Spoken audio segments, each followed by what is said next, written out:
Hoy pues quiero hablar acerca de lo que será, ministerialmente hablando, el enfoque que tendremos en este año 2026. Tendremos como la carta de navegación para enfocarnos en lo que hoy y a partir de este año vamos nosotros a trabajar, a ser guiados por el Señor y que vamos a exponer bíblicamente. A partir de hoy comenzamos nuestra serie, el mensaje de Cristo a la iglesia, el mensaje de Cristo a su iglesia, a los que Él ha escogido, los que Él ha tomado. Y seguramente, pues, usted y cualquier otra persona podría decirme, no, pero toda la Biblia está dada para la iglesia. No toda la Biblia está dada para la iglesia. De hecho, hay un mensaje a los impíos. Pudiéramos nosotros también analizar a los no creyentes. Hay mensajes a los reyes. Hay mensajes a los niños. Hay mensajes a los jóvenes específicamente. Hay mensajes a los ancianos. Hay mensajes al que hace parte de la iglesia, pero también hay un mensaje al pastor de la congregación, a los ancianos de la congregación. Hay instrucciones para los predicadores, para los expositores de la palabra. Y creo que toda esta comunidad, todos estos últimos que he mencionado que hacen parte de la iglesia, también reciben un mensaje. Y como dije al inicio, también los no creyentes, los impíos y algunos reyes que no son creyentes en el Señor. Podríamos decir que este año 2026 lo empezamos políticamente agresivo en nuestra región.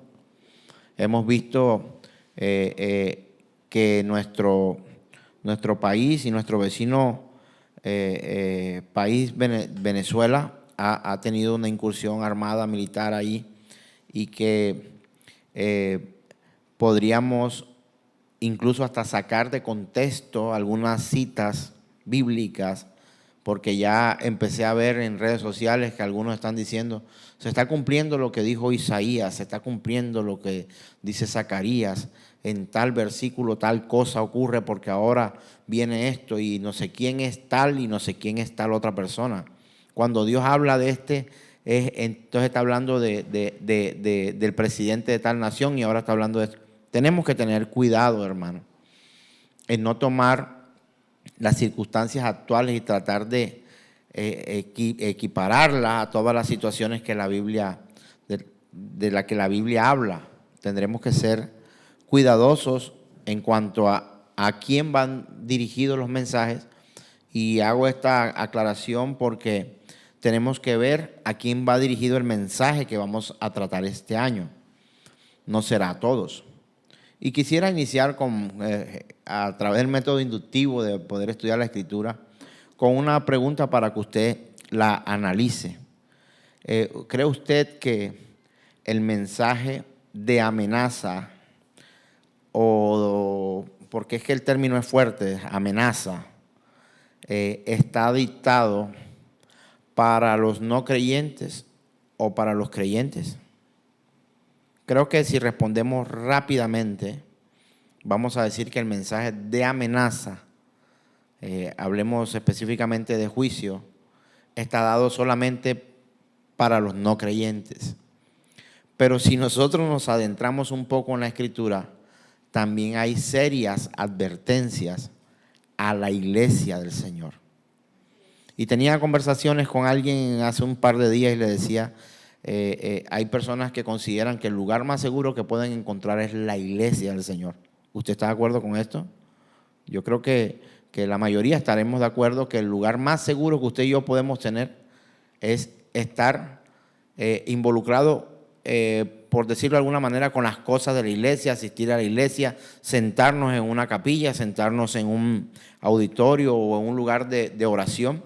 Pareciera ser el lugar más seguro, pero déjame decirte algo y vamos a empezar polémicamente exponiendo la Escritura y recordando que la iglesia no es el lugar seguro para todos. entienda bien esto. Estar inmerso en las actividades de la iglesia no es el lugar seguro para todos, ni siquiera para los creyentes más acérrimos, los más dispuestos, es el lugar más seguro. ¿Sabe por qué, mi querido hermano y hermana? Porque hay un mensaje fuerte también a la iglesia de Cristo. Nosotros hemos oído por mucho tiempo que el llamado del arrepentimiento se le hace. Escúcheme bien esta pregunta: ¿a los impíos o a la iglesia? El llamado al arrepentimiento podríamos generalizarlo y decir no a todos, pero el llamado de arrepentimiento no es solamente para los impíos. Se escucha mucho el llamado de arrepentimiento para los pecadores apartados de la iglesia, pero el Señor también hace un llamado al arrepentimiento, iglesia. No es común predicar que nosotros como iglesia tenemos que arrepentirnos. Si se supone que somos iglesia ya de qué nos vamos a arrepentir, si ya nos arrepentimos porque ahora somos de la iglesia. Y usted y yo debemos tener cuidado con este tipo de pensamiento y la forma en que hemos creído que el mensaje de Cristo se da. Porque este año trataremos un tema incluso menos popular que lo que en otros años hemos nosotros tratado, porque hemos hablado del carácter de Dios y hemos debatido incluso en nuestras escuelas bíblicas acerca de lo que pensábamos que era Dios y lo que nos dimos cuenta que según la Escritura no es Dios. De lo que Dios dice y lo que Dios no dice. De lo que es ser espiritual y lo que es ser carnal. Y hemos tenido en serias conversaciones diferencias y hemos visto cómo de una u otra forma el mensaje pareciera cobrar sentido poco a poco en la medida en la que nosotros nos vamos sumergiendo en el estudio de la palabra de Dios. Entonces, mis hermanos, aunque muchos de pronto pudieran visitarnos y llegar a este lugar aún sin ser iglesia, pero si en el corazón y en el deseo y en la soberanía de Dios está para esa persona que sea iglesia del Señor, también esta advertencia va para él, para ella. Entonces uno dice, imagínense, estaba en el mundo o vivía apartado de Dios y tenía la advertencia y por llamarlo de alguna manera, el término es fuerte, lo entiendo, amenaza de juicio porque estaba separado de la iglesia, pero al llegar a la iglesia entonces también me surge otra amenaza. Surge otra amenaza. Porque la iglesia tiene instrucciones claras por parte del Señor. Porque la iglesia tiene un modelo a seguir de acuerdo como Dios lo estipuló. Porque la iglesia también tiene que arrepentirse. Porque la iglesia también está en el riesgo de vivir la apostasía. Porque la iglesia también está en el riesgo de dar la espalda a Dios y tomar su propio camino. Porque la iglesia del Señor se ha acomodado en muchas ocasiones y ha querido vivir como para sí y no como para Dios. La iglesia vive para Dios. Entonces este mensaje no es solo para como alguien pudiera decir, este mensaje que viene es para los impíos. No, hermano, este mensaje y estas advertencias que vienen son para la iglesia. ¿Es popular predicar acerca de esto? No lo es. Pero es necesario. Hemos en años anteriores aprendido acerca del carácter de Dios, cómo es Dios, sus atributos. Hemos pasado largo tiempo estudiando eso. Hemos aprendido quién es y quién no es iglesia, qué es pueblo de Dios, qué es iglesia de Dios. Todo esto lo hemos aprendido a lo largo de los años.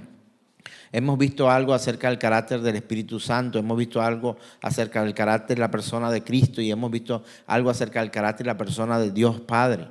Y hemos hablado acerca de la Trinidad y hemos llegado a conclusiones que al principio eran casi que inexplicables, pero no hemos entendido solo o comprendido solo el mensaje de la Trinidad, sino de la triunidad, cómo trabaja Dios.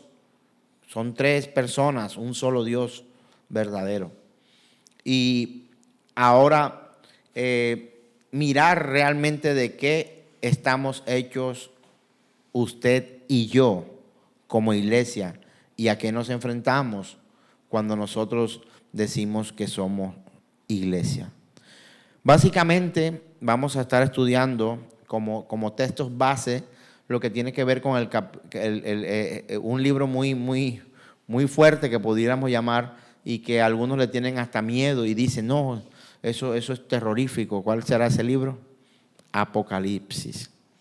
Y vamos a tratar de ahondar un poco más en lo que es el mensaje del Señor a la iglesia en los capítulos 1, 2 y 3 que encontramos el mensaje a las iglesias, a las 7 iglesias, y que muchas veces nosotros hemos pasado por alto.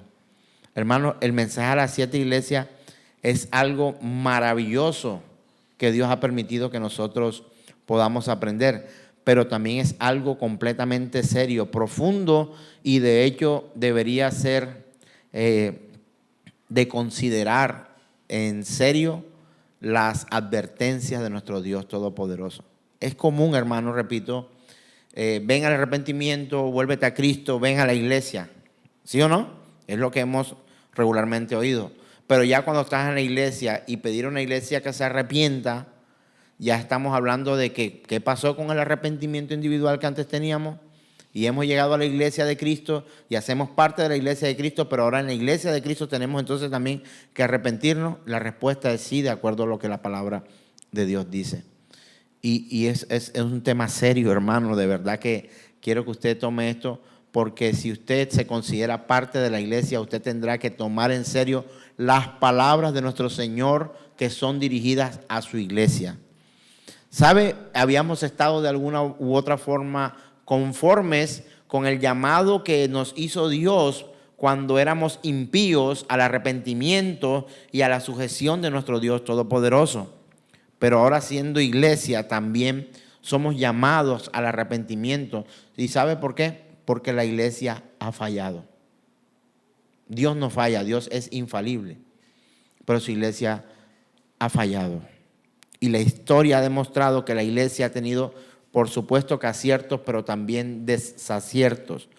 Además de que ha sido acusada de cosas que la iglesia no hizo. Algunos culpan a la iglesia de lo que llamaron la Santa Inquisición. No somos culpables de torturar. Eso no es iglesia. Algunos llaman culpable a lo que Nerón consideró que los cristianos habían hecho, y era quemar Roma. No somos culpables de eso. De hecho, podríamos decir, si lo analizamos de una manera en retrospectiva, mirar hacia atrás, nuestros ancestros creyentes, por decirlo así, los padres de la fe, como algunos los han denominado, el padre de la fe es Dios, pero si vemos desde antes, muchos han sido más bien víctimas del abuso de algunos otros poderes, pero también la iglesia ha fallado y la iglesia también tiene de qué arrepentirse. Así que sin más preámbulo, usted y yo vamos a leer un poco de lo que tiene Apocalipsis capítulo 1, del verso 4 en adelante. Apocalipsis capítulo 1, verso 4 en adelante, donde yo quiero que usted analice profundamente las palabras que salen allí. Habla Juan porque fue quien recibió la visión, pero la visión la dio, ¿quién la dio? El Señor. Muy bien. Apocalipsis 1, verso 4 dice: Juan, a las 7 iglesias que están en Asia, gracia y paz a vosotros, del que es y que era y ha de venir, y de los 7 espíritus que están delante de su trono, y de Jesucristo, el testigo fiel, el primogénito de los muertos y el soberano de los reyes de la tierra, al que nos amó y nos lavó de nuestros pecados con su sangre y nos hizo reyes y sacerdotes para Dios, su Padre. A Él sea la gloria e imperio por los siglos de los siglos. Amén. He aquí que viene con las nubes y todo ojo le verá, y los que le traspasaron y todos los linajes de la tierra harán lamentación por él. Sí, amén. Verso 8. Yo soy el alfa y la omega, principio y fin. ¿Quién dice? Dice el Señor, el que es y que era y que ha de venir, el Todopoderoso. Aleluya. Vamos hoy solo a tratar un poco y mirar quién dice, quién dijo y a quién va dirigido el mensaje. ¿Quién lo pronunció? Juan. Juan lo pronunció. ¿Quién lo dice? Lo dice el Señor. ¿Y a quién va dirigido?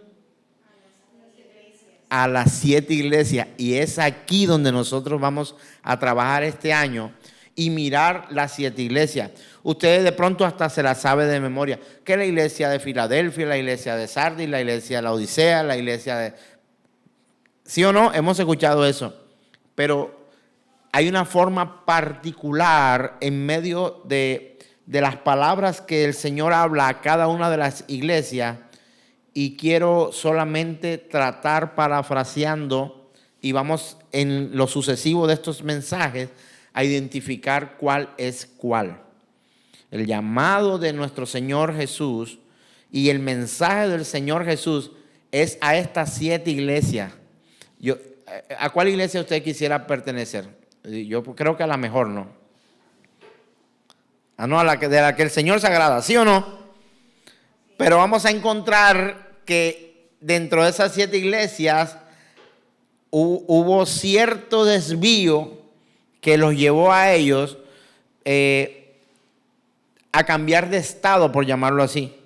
De ser una iglesia a la que el Señor amado y con la que se complacía, y que ellos desviaron, ellos y nosotros desviamos el camino y muchas veces nos comportamos de una manera en la que Dios no espera que Él sabe todo, por supuesto, pero Él no espera que nosotros respondamos de esa manera. Imagínese usted viviendo con sus hijos en casa. Usted es el proveedor, usted trabaja para su casa, usted lleva para el alimento, usted trata de que los hijos suyos, su esposa esté bien. La esposa trata también de que su esposo esté bien, que sus hijos estén bien. Y me imagino que los hijos también tratarán de que sus padres estén bien. Esa es una familia. Hermanos, cuando hablamos de iglesia estamos hablando de familia. ¿Y la familia de quién? La familia de Dios. Hay un padre, hay un esposo, hay una esposa.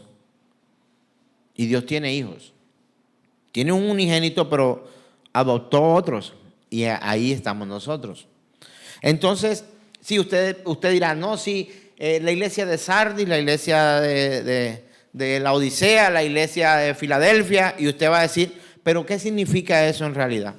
Y antes de tomar una por una, para identificarlas y mirar qué ocurre en cada una de esas 7 iglesias, les voy a mencionar en breve y parafraseado lo que Dios habla de esas 7 iglesias. Y usted las va a enumerar. Número 1, la iglesia sin amor. Número 2, una iglesia tibia. Número 3, una iglesia perseguida. Número 4, una iglesia fiel. Número 5, una iglesia condescendiente. Número 6, una iglesia muerta. Y número 7, una iglesia corrupta. ¿Usted analiza de lo que vamos a hablar? Hermano, está hablando de iglesia. Ahora analice usted todo esto. Si usted y yo pudiéramos predicar, pecador, ¿pecador qué? Yo te voy a dar una instrucción, pecador. Lo que tienes que hacer es ¿qué? Arrepiéntete, pecador. Pero ahora estamos hablando de iglesia. Y que el Señor dice a su iglesia, arrepiéntete, iglesia pecadora. Hermano, se le subió el volumen a la transmisión. Hermano, se le subió el fuego al horno. Hermano, se le subió el tono a la conversación. Sí, ¿verdad? Pecador, arrepiéntete. Muy bien. Para que el pecador venga y haga parte ¿de qué? De la iglesia de Cristo. Pero estando en la iglesia de Cristo, entonces ahora le dice, iglesia, has perdido tu camino, arrepiéntete. No es popular en este tiempo hablar de castigos, de sanciones en medio de la iglesia. ¿Es un evangelio popular? No lo es, no es un evangelio popular. Quizá usted era de los que decía, seguramente el mensaje de hoy va a ser lo próspero que va a ser el año 2026. ¿Y sabe qué? Sí. Porque mientras nosotros no aprendamos el principio y el deseo de Dios y alineemos nuestro podrido corazón con la voluntad del Señor, nosotros vamos a vivir no solo en ignorancia, sino perdidos en el tiempo y en el espacio, creyendo que vamos bien y no vamos bien.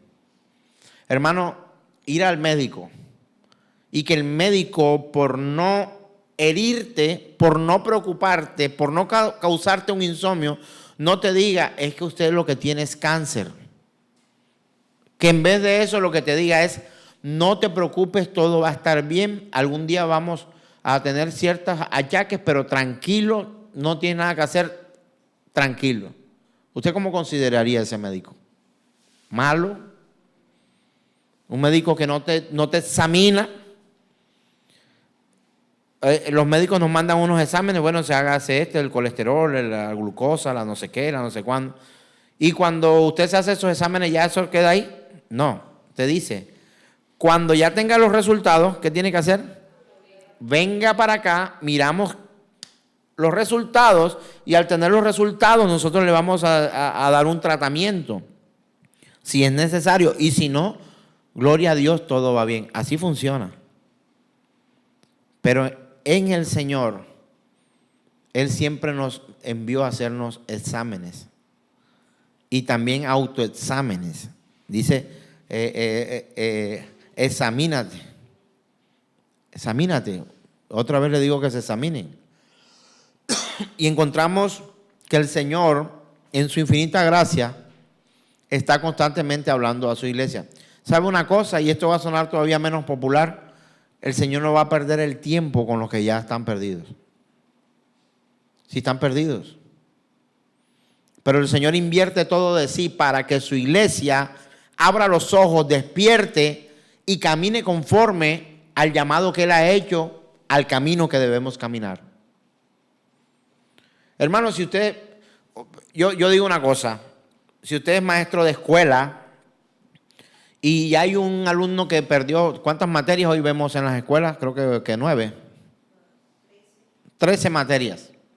Pero si este muchacho ya tiene 12 materias perdidas, ¿usted qué oportunidad va a dar ahí si perdió inglés? No, vamos a hacer un curso intensivo de inglés contigo en esta semana. Hermano, perdió. Pero si usted, de las 13 materias,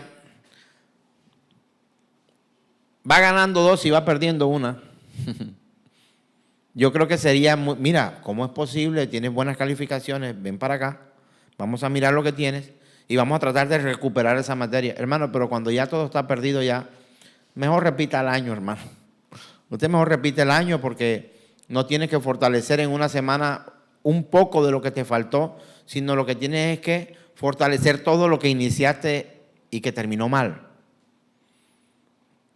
Aunque Dios nos da esa oportunidad, qué triste de pronto a veces hacer conjeturas o comparaciones de algo muy irrisorio realmente con lo que es.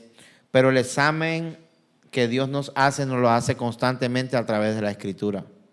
Hermano, nadie va a cambiar porque alguien se ponga cansón con otro. Nadie va a cambiar su forma de ser, su forma de actuar. Debe haber lo que la Biblia afirma y es un convencimiento por parte de Dios en cuanto la vida que nosotros llevamos.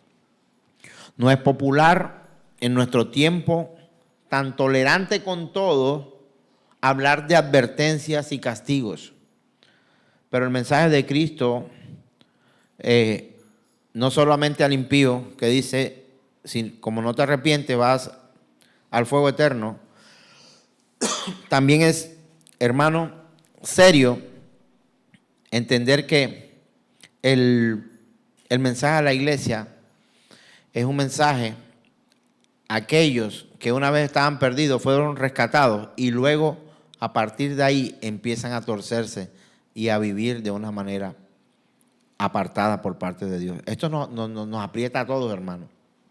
Esto nos aprieta a todos. A todos nos aprieta. Esto no es popular, pero más o menos las palabras del Señor, parafraseando, es: arrepiéntanse o sufrirán las consecuencias. Hermano, ¿cómo se siente usted con una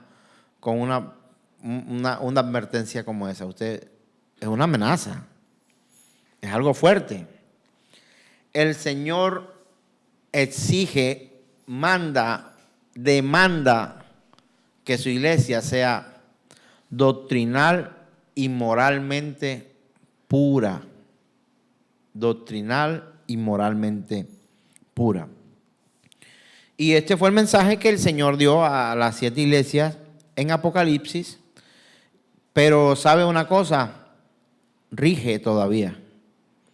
Más de 2000 años después de su nacimiento, o algunos 2000 años aproximadamente, podemos decir que ese mensaje todavía está vigente para la iglesia.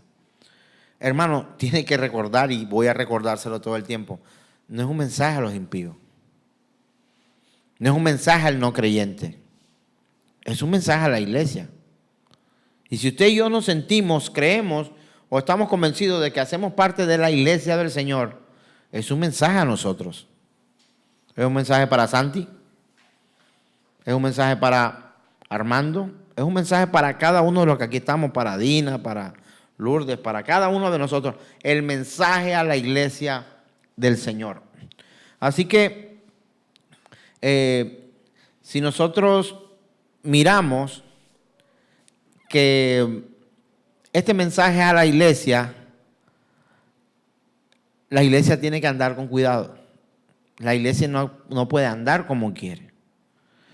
No llama a la iglesia para una misión de redención en la cultura, en el arte, en la sociedad. Y hoy está muy de moda y que los 7 montes, que vamos a tomarnos la política, el monte de la política. Vamos a tomarnos el monte de la publicidad, de esta parte de las artes. Vamos a tomarnos el monte de la no sé qué, por allá, social. Y no cuesta. Hermano, el Señor nos ha llamado a arrepentimiento. Y esto es tremendo. Ahora, ¿es pecado participar en todas estas cosas? ¿Es pecado participar en política? Pues no es pecado participar en política. Pero la iglesia no está llamada a que se conforme como un frente político para trabajar como políticos. La iglesia está llamada para anunciar el evangelio de Jesucristo. Pastor, pero es que entonces no hay hermanos que sean políticos. Hay hermanos que sean políticos. Pero eso es como hay hermanos que son administradores de empresas, como hay hermanos que son docentes, como hay hermanos que son empresarios, como hay hermanos que son abogados, como hay hermanos que son policías, como son, ojalá, hermanos presidentes. Y en el Senado y toda esta cuestión.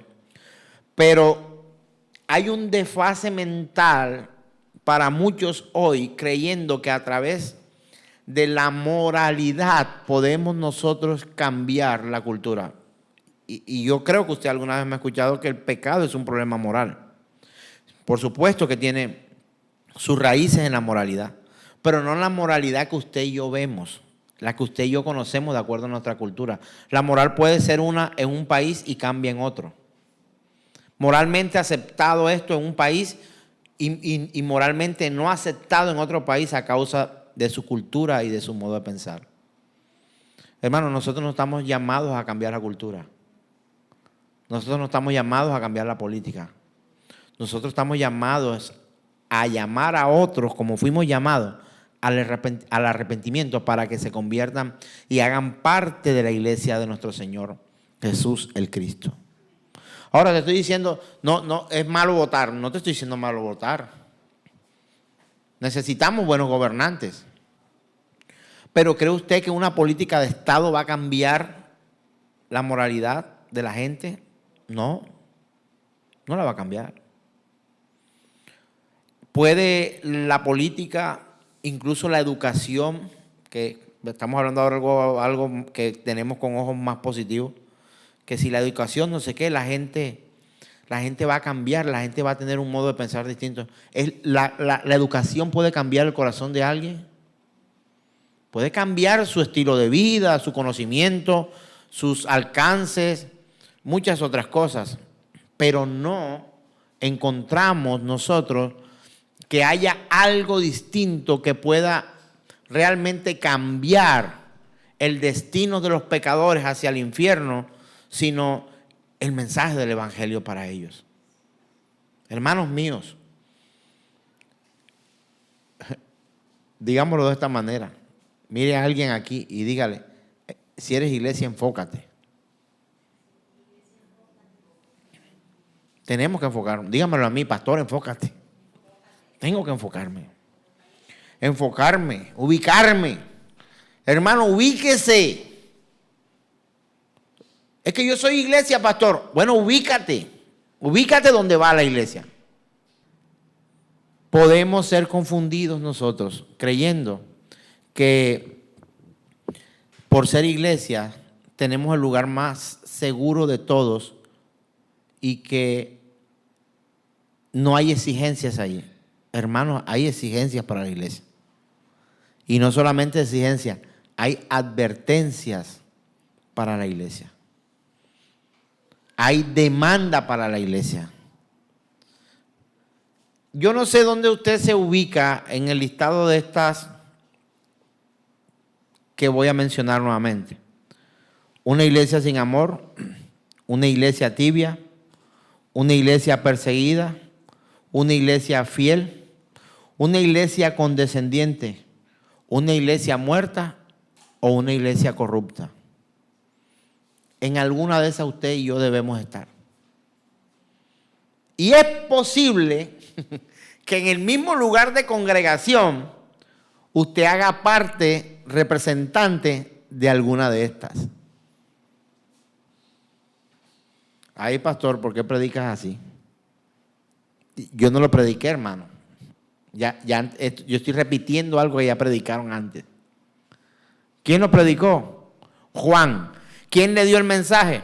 El Señor Jesucristo. ¿Hacia quién va dirigido el mensaje? A las 7 iglesias que se encontraban en donde, la misma palabra lo dice. Verso 4, capítulo 1 de Apocalipsis, a las 7 iglesias que están en Asia. Usted dice, no, pero eso es para lo de Asia, para nosotros eso no vale. Hermano, esa es una muestra de la población. Esa es la muestra estadística de cómo se comportarían, no solamente en aquel tiempo, sino en el futuro, las iglesias conformadas en cada lugar de la tierra. Ay, hermano, una iglesia sin amor, una iglesia tibia, una iglesia perseguida, una iglesia fiel, una iglesia condescendiente, una iglesia muerta y una iglesia corrupta. El año anterior les hablé que habíamos sido una iglesia cómoda. Llego cuando quiero, predico cuando quiero, participo de lo que quiero, hago lo que quiero. Cómodo. Hermano, estás cómodo. ¿Cuál fue el mayor indicio o la mayor evidencia que tuvimos nosotros como congregación de persecución en medio nuestro? El audio de un vecino alegre en las mañanas para interrumpir un culto. Te persiguió la policía por predicar. ¿Te botaron del trabajo por ser cristiano? Dime, ¿qué rompió tu comodidad al estar en Cristo? Quizás nada. No sé dónde encaja esto, vamos a verlo en los capítulos siguientes. Así que, hermanos míos, no hemos sido llamados a redimir la cultura. El Señor nos aconsejó a que su pueblo se enfocara en el poder político para poder transformar a las personas. No. De hecho, a Jesús querían hacerlo político. La Escritura habla de esto. Querían hacerlo rey, gobernador, concejal, edil, a lo que sea, pero ven, colabora. Y las palabras del Señor fueron claras. Mi reino no es de este mundo. Así que usted y yo no estamos llamados a revolucionar eso. No estamos llamados a revolucionar de esos 7 montes, hasta creo que tienen números cabálicos, o 10 montes, no sé, no recuerdo bien. Para decir, tenemos que tomarnos esto, tenemos que tomarnos aquello. Hermano, si algo tiene que tomarse la iglesia es la palabra de Dios en serio. Y después de eso, predicar lo que Dios ha dicho. Eso es lo que deberíamos tomarnos. No, tenemos que tomarnos el área de las artes. ¿En qué parte de la Escritura dice que tenemos que tomarnos el área de las artes? Tenemos que tomarnos el poder político. Dígame, hermano, ¿dónde dice la Biblia que tenemos que tomarnos el poder político? Y así usted puede buscar en Google y encontrará los 7 montes, creo que son 7 si no estoy mal, los 7 montes que como cristianos debemos tomar. Búsquelo así, lo va a encontrar. Y va a encontrar las artes, la educación, la cultura, lo político, lo deportivo, el monte de no sé qué cosa, el financiero, no sé, un montón de cuestiones. Hermano, tienes que tomarte la palabra de Dios en serio. Y tu rol como parte de la iglesia de Cristo, eso es lo que debes tomarte en serio. Ahora te estoy diciendo, no participe en la educación. Yo soy un estudiante de maestría en educación. Participo en política. Hermano, yo participo en política. Con el solo hecho de ir a votar, ya yo participo en política. Y gloria a Dios por tener opinión en el mundo político. Porque Dios nos lo ha permitido como un derecho en este país. Hay países que no tienen ese derecho y usted sabe de cuántos países podemos estar hablando acá en este momento acerca de esto. Entonces, nosotros necesitamos enfocarnos en lo que realmente es nuestro trabajo. Hermano, y aquí se le ha predicado de Cristo a usted. Aquí ya se le ha hablado de quién es Dios. Aquí ya se le ha hablado quién es Cristo. A usted aquí se le ha hablado de quién es y no es iglesia. De qué es cierto y de qué es falso acerca de las acusaciones de la iglesia. Hemos hablado de la reforma, pero sabemos quién causó la reforma. Hermano, ¿sabe algo? Les doy gloria a Dios. Alguien me encontré hace poco y me decía, ¿sabe? Me siento, te doy mi aprobación de que ahora seas reformado. Y yo, caracha, sí. Qué bueno. ¿Y eso por qué? No, porque nosotros como pentecostalistas o pentecostales y carismáticos hemos fallado en muchas cosas y entiendo por qué te has ido de la iglesia carismática pentecostal. Yo, bueno, le doy gracias a Dios porque me aplaudes mi camino. Sí, tenemos que reconocer que hemos fallado. Podría decir que estoy de acuerdo contigo en un 87%. Y yo, wow, qué estadística. Así que mis hermanos, mucho más allá de ser reformados, de ser carismáticos o ser cualquier otra cosa, o pentecostales o testigos o lo que sea, tenemos que ser iglesia del Señor para disfrutar de sus propuestas, de sus promesas, de sus bendiciones. ¿Dónde están los reformados? Adelante. Juan Calvino, adelante. O Martín Lutero. Bueno, ¿dónde está tu gente, Martín Lutero? Martín Lutero no tiene gente. Juan Calvino no tiene gente. Si acaso entra Juan Calvino y si acaso entra Lutero, a causa de la gracia y la misericordia de nuestro Dios Todopoderoso. Aquí no se trata de esto. Pero si nosotros analizamos la Escritura, el Señor comenzó con sus anuncios de reformas hace mucho tiempo antes de que alguien pudiera ser llamado reformado. Te lo voy a decir así nomás. Tú oíste que fue dicho esto, ojo por ojo, diente por diente. Pero yo le digo que es así. ¿Hay reforma o no hay reforma? Sí, porque tú aprendiste mal. Porque interpretaste mal la Escritura. Porque te acomodaste a lo que tú crees y de acuerdo a tu opinión tú consideras debes hacer. No. Entendiste mal. Y aquí en Apocalipsis encontramos que el Señor mete su mano para una reforma en la iglesia del Señor. Le está diciendo, ahora voy a hablar con ustedes. Ustedes son iglesia. Bueno, ya son iglesias, vamos a tener que reformar esta iglesia. El Señor llevó a reformar 7 iglesias. Poco después, imagínense, el apóstol Juan ni siquiera había muerto. Y Juan estuvo con Jesús. Hermano, no tenía mucho haberse ido el Señor y tuvo que mandar una visión al último de los visionarios bíblicos, porque aquí ahora hay visionarios para todos lados. Aquí encontramos los que dicen que vas a tener camionetas, carros, becas, que esa que tienes no es tu mujer, tienes que buscar otra. He encontrado visionarios que dicen una montaña de cosas que van en contra de Dios, de herejía y de cosas locas. Pero el Señor había partido y al poco tiempo vuelve y se le presenta a Juan y le dice, escribe lo que te voy a decir. Y este mensaje se lo vas a llevar ¿a quién? A los perdidos, a los romanos. No. Este mensaje se lo vas a llevar a la iglesia. Ahora imagínense si eso ocurrió al poco tiempo que nuestro Señor ocurre ese milagro, que esa acción poderosa del Señor, que la Escritura lo llama como la ascensión. O sea, cuando Jesús asciende a los cielos, a sentarse a la diestra de Dios Padre,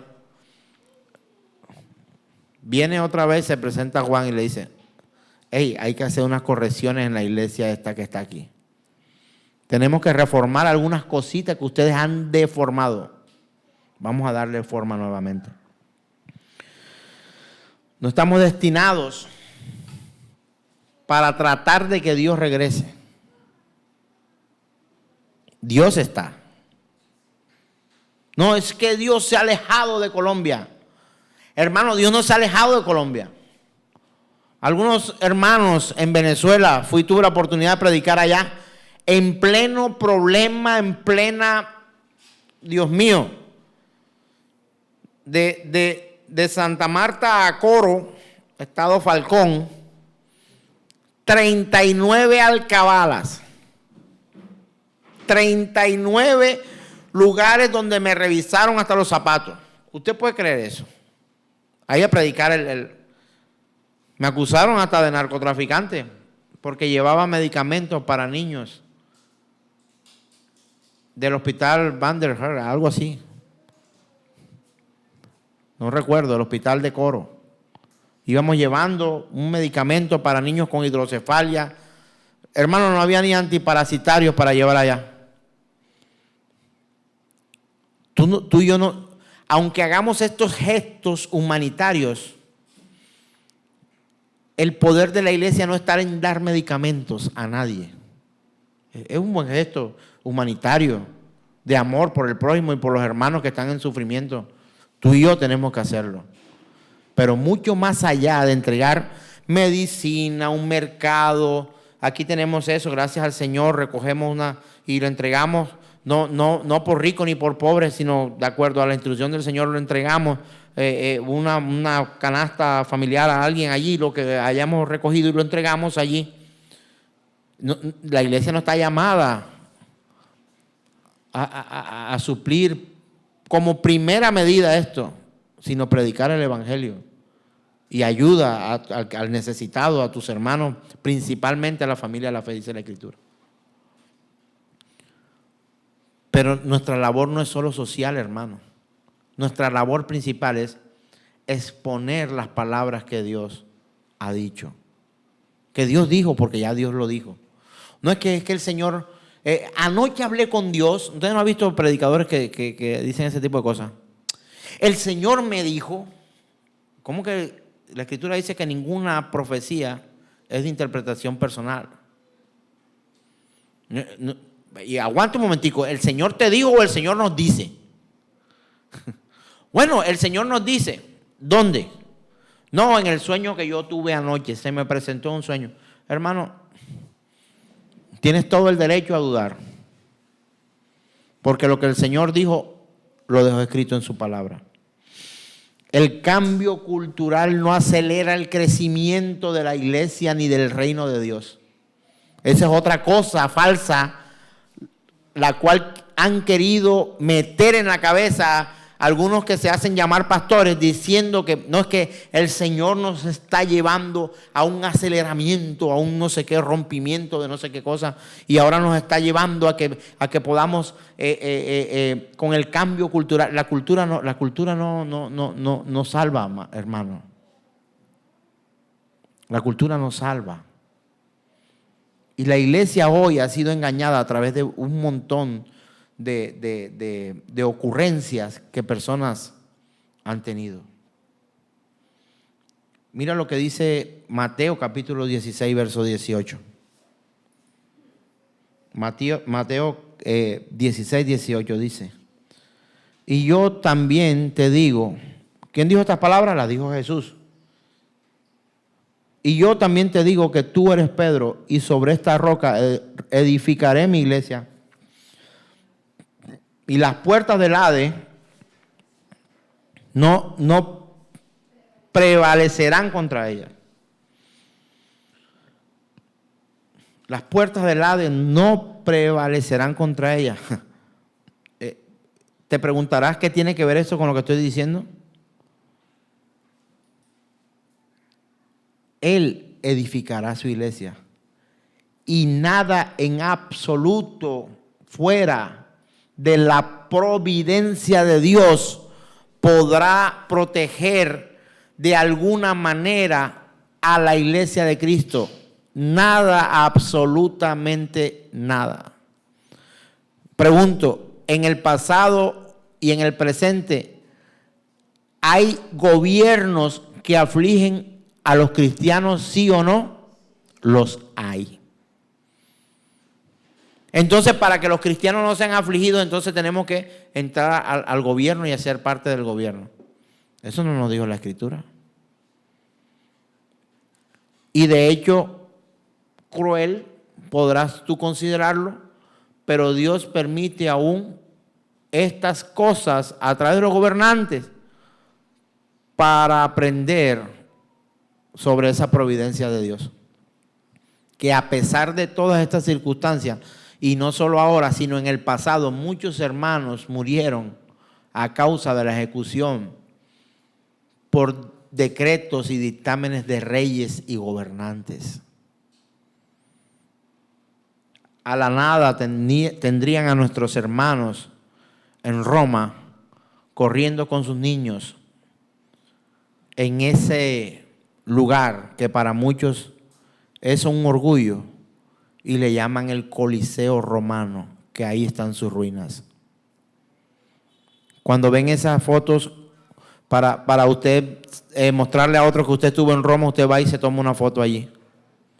Yo creo que también me la tomaría, pero le aseguro que no con el objetivo y la visión que muchos tienen. Cuando yo veo a alguien en la foto alardeando de su viaje a Europa, donde está el Coliseo Romano, lo primero que viene a mi corazón y a mi mente es: allí murieron muchos de mis hermanos. Familias como la tuya y como la mía, con niños, con abuelos, para divertir al pueblo en fiesta. La política no va a cambiar. No va a cambiar. El corazón de la iglesia mucho menos. Las puertas del Hades no prevalecerán contra ella. Está bajo protección. Jesús lo dijo, Juan capítulo 18, verso 36. Dice, respondió Jesús, mi reino no es de este mundo. Si mi reino fuera de este mundo, mis servidores pelearían para que yo no fuera entregado a los judíos. Pero mi reino no es de aquí. Nada, absolutamente nada de aquí puede transformar el corazón del pecador. Y mucho menos el corazón de una iglesia. Hermano, tú haces parte de una iglesia. ¿De qué iglesia haces parte? Ahora, uno no puede tampoco despreciar lo que Dios permite que nosotros vivamos acá. Estamos en un país democrático, usted puede votar. Estamos en un lugar donde se puede trabajar. Si usted quiere ser actor, sea actor. Si usted quiere ser cantante, sea cantante. Si usted quiere ser... Usted está libre de hacer esas cosas. Hay países que ni siquiera tienen esa libertad. En este momento, digo en este momento, aún en Colombia la tenemos. Podemos serlo. Tú puedes estudiar la carrera que tú quieras. ¿Sí o no puedes escogerla? Puedes escogerla.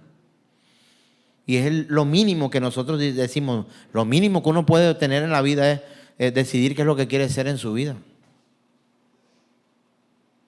Sí, pero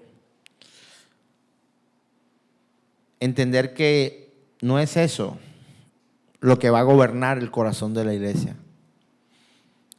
Si tú consideras que eres iglesia, déjame ir cerrando con esto.